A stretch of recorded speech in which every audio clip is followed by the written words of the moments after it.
Dans cette vidéo, on va regarder comment faire un devoir et comment récupérer en fait ce devoir ou le corriger directement sur écran. Donc là ici, on est retourné. Alors là, j'ai créé une deuxième section. On va aller dans ajouter une activité, une ressource. Et là, cette fois-ci, on va aller dans devoir. On ajoute. Donc, on donne un nom à notre devoir, peu importe, une description. Si on a besoin de mettre des fichiers sur lesquels les étudiants doivent travailler, on les glisse simplement du dossier jusqu'ici. On autorise la remise, alors ça, on peut les activer ou désactiver. Mais vous pouvez donc mettre des timings pour la remise à partir du moment où vous souhaitez que ça puisse être remis, et inversement, boucler en fait la date de remise à un certain jour et surtout à une certaine heure. Donc là, ça c'est la date de remise. Il peut y avoir une date limite, c'est-à-dire au-delà de laquelle il y aura plus rien de possible. Donc on peut éventuellement l'activer. Sinon, par défaut, c'est cette date de remise qui sera celle qui sera effective. Donc là, c'est un temps un peu supplémentaire et on peut faire des rappels d'évaluation. C'est pas forcément indispensable, mais voilà. Au niveau des types de remise. Donc vous pouvez avoir toutes sortes de choses et vous pouvez même avoir des enregistrements vocaux. Donc là, je vais considérer que c'est un travail écrit. Et donc on va pouvoir travailler donc sur un nombre maximum de fichiers à remettre. Donc là, vous pouvez en fait dire que on peut remettre 20 fichiers. Bon. On peut considérer aussi que c'est à eux de se débrouiller pour faire un seul et unique fichier, ce qui est quand même plus pratique. Mais si vous avez plusieurs travaux, ça peut être organisé comme ça. On peut regarder la taille des fichiers remis.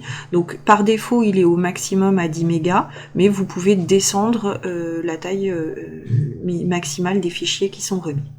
Là où ça devient intéressant, c'est qu'on peut gérer le type de fichier accepté. Donc par défaut, il accepte tous les types de fichiers. Vous, par défaut, vous n'avez peut-être pas envie que tous les types de fichiers vous arrivent, et donc vous allez pouvoir choisir. Donc soit vous remettez tout type de fichiers, soit vous allez pouvoir sélectionner des fichiers audio, voilà, ou des fichiers compressés, des fichiers... voilà, il y a toutes sortes de choses, des fichiers documents. Mais là, en fait, si vous regardez bien dans les fichiers documents, il y a bien le PDF, mais il y a aussi doc, docx, EPUB, etc. Donc là, je vais prendre l'exemple de je veux absolument un PDF. Donc je vais aller dans déplier, et là, je sélectionne PDF exclusivement. Et donc là, en fait, s'ils ne vous remettent pas un PDF, eh bien, ils ne pourront tout simplement pas faire la remise. Donc, on va sélectionner ça. Vous voyez qu'il y a vraiment beaucoup de choses de possibles, mais je vais sélectionner ça. Je vais l'enregistrer, et là maintenant, eh bien, les fichiers qui sont acceptés ne seront donc que des PDF. Vous pouvez éventuellement, pour si c'est des résumés de français, mettre un nombre maximal de mots. Donc là ici, on peut, alors ça marche pas avec ce type de fichier, mais sinon ça peut marcher autrement. Donc on peut activer ici. Vous pouvez régler éventuellement des types de feedback qui seront mis. Bon, je vais pas rentrer dans le détail. Vous pouvez demander à ce que les étudiants cliquent bien sur le bouton envoyer le devoir. Alors voilà, ça va envoyer par défaut, mais ça peut être rassurant pour eux. Ils cliquent bien sur le bouton envoyer le devoir.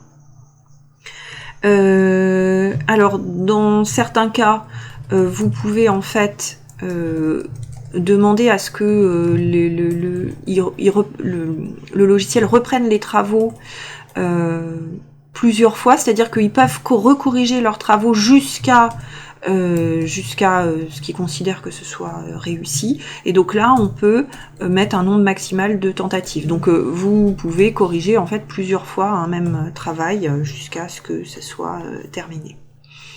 Donc là, on peut le remettre. Si on met jamais, en fait, il les rend une seule fois. Donc vous voyez que le nombre maximal de tentatives, il est grisé puisqu'ils ne peuvent le faire qu'une seule fois. On peut faire de la remise de groupe.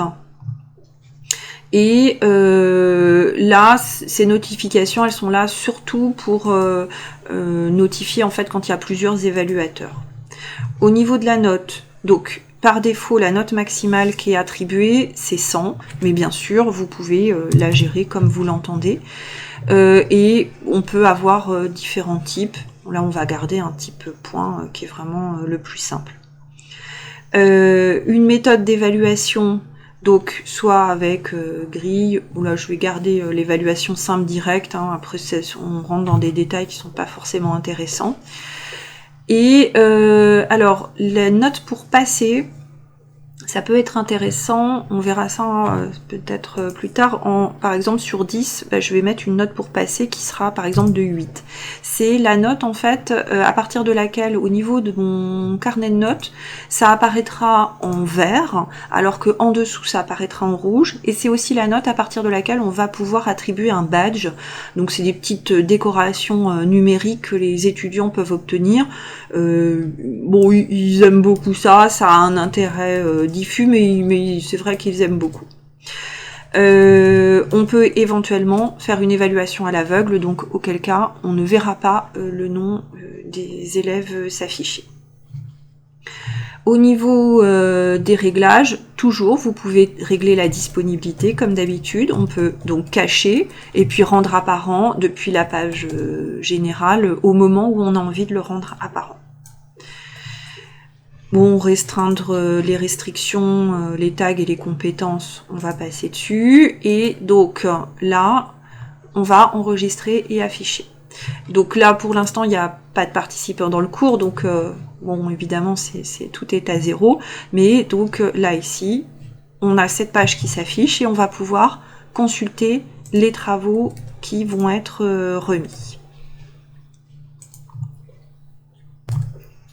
Petit exemple de ce que donne une page sur un devoir qui avait été fait, donc c'était pas un devoir obligatoire, donc ce qui explique que tout le monde n'est pas remis.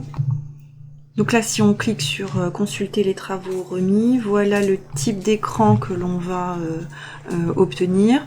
Donc on a en fait tous nos utilisateurs et donc les travaux qui ont été remis avec la date et l'heure.